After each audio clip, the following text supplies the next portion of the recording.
बघा आपण स्कॉलरशिप इयत्ता चौथी याच्यामध्ये आकलन या घटकामध्ये सूचना पालन याच्यावरची काही उदाहरणं बघणार आहोत. आता सूचना पालन म्हणजे काय, तर त्याच्यामध्ये ज्या काही सूचना दिलेल्या असतात त्याप्रमाणे आपल्याला कृती करायची असते आणि सोडवायचं असते.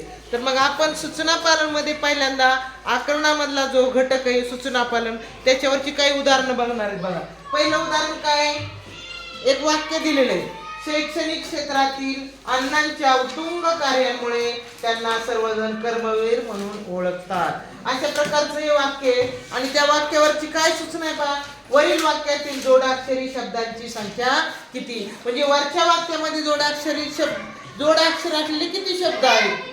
शब्दामध्ये जोडाक्षर आहे बघा, पहिल्या एक शब्दामध्ये जोडाक्षर आहे का, आहे, कारण बघा क्ष हे जोडाक्षर आहे, लक्षात घ्या. म्हणजे या शब्दामध्ये पण जोडाक्षर आहे, हा एक शब्द झाला. दुसऱ्या क्षेत्रातील याच्यामध्ये जोडाक्षर आहेत का, 2 नंबर. हा, अण्णांच्या या शब्दामध्ये जोडाक्षर आहेत, 2 अक्षर आहेत. 5 जोडाक्षर कोणते कोणते, नला न जोडले आणि चलाय पण जोडले. आणि पुढच्या ह्याच्यात पण जोडाक्षर आहेत. 5 किती आहेत, 1 जोडाक्षर आहे. कोणत्या अक्षराला कोणतं अक्षर जोडले, तर जोडले. आणि त्याच्या पुढच्या ह्याच्यात जोडाक्षर आहे का बघा बरं, हे कुठे जोडाक्षर दिसतंय तुम्हाला, रफार. रफार हे सुद्धा जोडाक्षर असतं, कारण त्याच्यामध्ये र हे अक्षर लपलेलं असतं किंवा र हे जोडाक्षर आलेलं असतं. म्हणजे हे 4 झालं आणि हा शब्द झाला 5वा.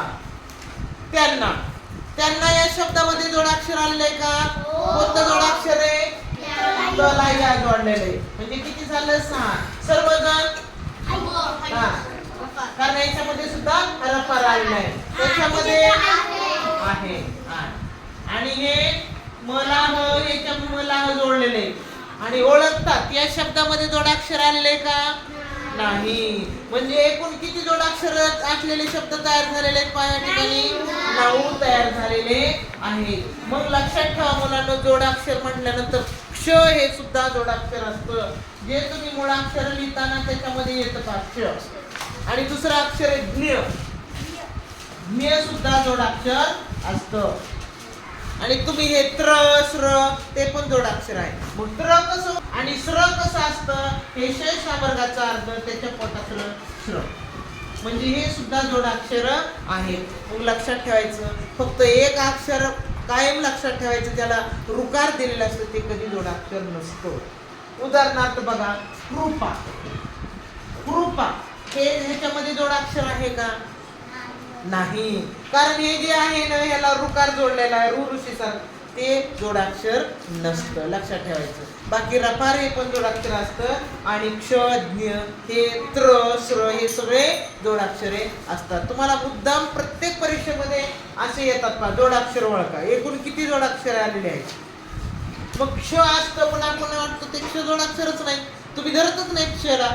क्ष हे जोडाक्षर असतं, त्र जोडाक्षर असतं, स्र जोडाक्षर असतं, ज्ञ जोडाक्षर असतं, रफार असेल तर ते पण जोडाक्षर असतं. आणि एक लक्षात घ्या, हे जे रू आहे हे रू जोडाक्षर नसतं, कारण हे स्वर आहे. अ आ इ हे आपले मराठीतले 14 स्वर आहेत, त्याच्यामधलं हे स्वर आहे, त्याच्यामुळे ते पण जोडाक्षर नसतं. हा, चला बघा, ते सूचना पालन मधलं दुसरं उदाहरण बघू आपण.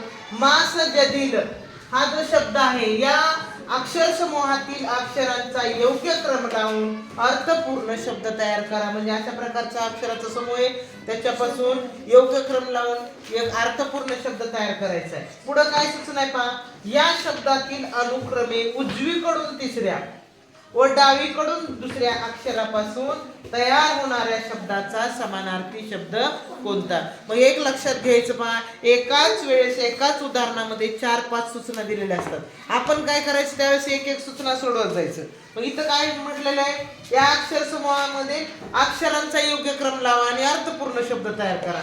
मग हा जो अक्षर समूह आहे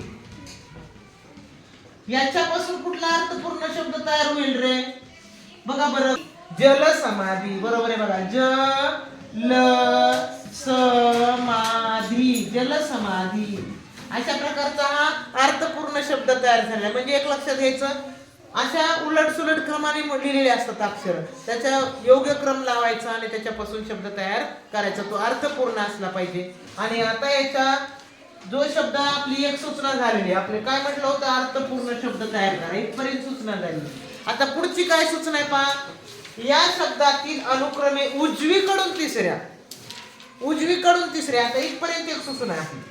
उजवीकडून म्हणल्यानंतर आता मला सांगा बरं, ह्या शब्दाला कुठे डावा उजवा हात असतो का? मग त्यावेळेस आपण काय करायचं, उजवीकडून तिसऱ्या म्हणल्यानंतर आपलाच उजवा हात बघायचा आहे की नाही. आपण शब्दाकडे जर तोंड करून बघितलं तर उजवीकडून तिसऱ्या म्हणजे आपल्या उजव्या हाताकडून तिसरा मोजायचा. मग हा उजव्या हाताकडून हा पहिला, की दुसरा आणि तिसरा. उजवीकडून तिसरा कोणतं अक्षर आलं? स आलं. बर, पुढं ती झाली दुसरी. आता पुढची सूचना काय म्हटलेली, डावीकडून दुसऱ्या. आता डावीकडून दुसरं कोणतं येणार? ल. हे दुसरा म्हणजे अगोदर उजवीकडून तिसरा कोणतं अक्षर आलं होतं? स. आणि डावीकडून दुसरं कोणतं आलं? ल. कोणता शब्द तयार झाला? सल. सल म्हणजे मग आता पुढे काय विचारले, या शब्दाचा समानार्थी शब्द कोणता? आता सल म्हणजे काय? आता याच्या पर्यायामध्ये काय काय पर्याय दिलेले आहेत पहा आपल्याला. पहा, मग ह्याचा समानार्थी शब्द कोणता असेल? सल. सल म्हणजे लस का? उलटा कशाला? आता लस कशाला म्हणायचं? ज्यावेळेस आपल्याला आजार होऊ नये म्हणून आपण जे इंजेक्शन टोचतो त्याला लस म्हणतात. जखम. जखम म्हणजे बघा, जखम आपण म्हणतो पहा की जखम झाली एखाद्या लागल्यानंतर तर त्याच्यावर सुद्धा लस असते. लस म्हणजे जी पापुद्रा येतो, घाण येते, त्याला लस म्हणतात. संकट. संकट. संकट म्हणजे आपत्ती. ते सलचा समानार्थी शब्द येईल का? संकट नाही. सल म्हणजे मनातली खंत. खूप दिवसानं, सल कसं, माझ्या मनात खूप दिवसापासून वाटत होतं की मला असं व्हावं, म्हणजे याचा अर्थ माझ्या मनातली जी खंत आहे ते म्हणजे सल. म्हणजे सलचा समानार्थी शब्द कोणता आला मग? खंत. तर पहा, एक लक्षात घ्या, बऱ्याच वेळेला आपल्याला डायरेक्ट उत्तर येत नसतं. मग त्यावेळेस काय करायचं माहिती का, 4 पर्याय दिलेले असतात ना, प्रत्येक पर्यायाचा विचार करायचा. मग प्रत्येक हा पर्याय योग्य नाही, फुल्ली मारायची, तो पर्याय योग्य नाही, आणि बरोबर उत्तरापर्यंत जायचं. समजलं? तर बघा, पुढील वाक्यात आकारांत अक्षरांची संख्या अकारांत अक्षरांच्या संख्येपेक्षा कितीने कमी अथवा जास्त आहे. पुढे एक वाक्य दिलेले आहे आपल्याला आणि याच्यामध्ये म्हटलेले आकारांत अक्षरांची संख्या अकारांत अक्षरांच्या संख्येपेक्षा कितीने कमी अथवा जास्त आहे. आता आकारांत म्हणजे काय आणि अकारांत म्हणजे काय? म्हणजे याचा अर्थ आकारांत म्हणजे ज्या अक्षराला काना आहे, ज्या अक्षराला काना आहे, आणि अकारांत म्हणजे ज्या अक्षराला काना नाही, नुसतं मूळाक्षर आहे. अशा प्रकारचे अक्षर किती आहेत आपण शोधायचे. आपण काय करू, आकारांत.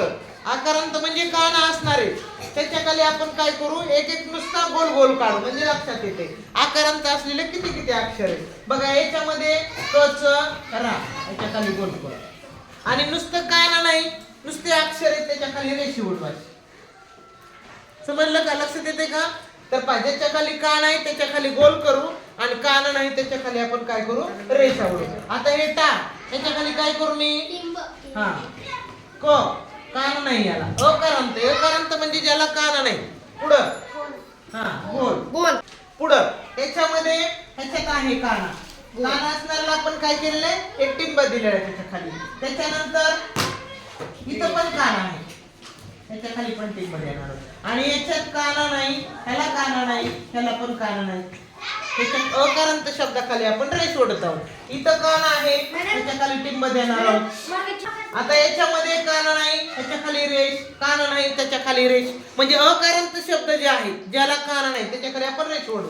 आता इथं पण आहे बघा, ज्याला काना नाही अकारांत शब्द आहे, ज्याला काना नाही ते अकारांत, काना असणारे आकारांत त्याला टिंब देणार आहोत, आणि ज्याला काना नाही त्याच्या खाली रेष ओढून घेऊ. जा बरे बाहेर, मध्ये मध्ये करू नका तुम्ही, चला बाहेर. आता इकडे लक्ष द्या, आकारांत असणारे किती अक्षर आले बघू आपण. हा, सांगा, मोजा बरं.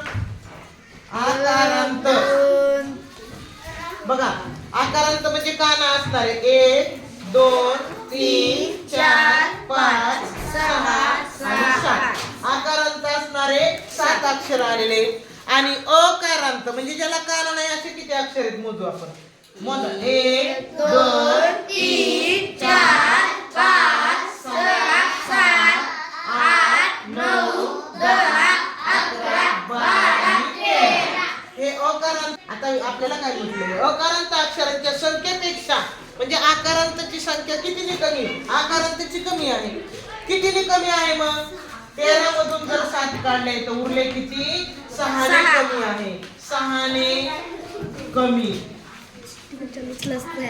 आकारांत अक्षरांची संख्या अकारांत पेक्षा 6 ने कमी आहे तर मुलांनी एवढंच घेणार आहोत आजच्या तासिकेमध्ये आपण उद्याच्या तासिकेमध्ये राहिलेलं आपण घेणार आहोत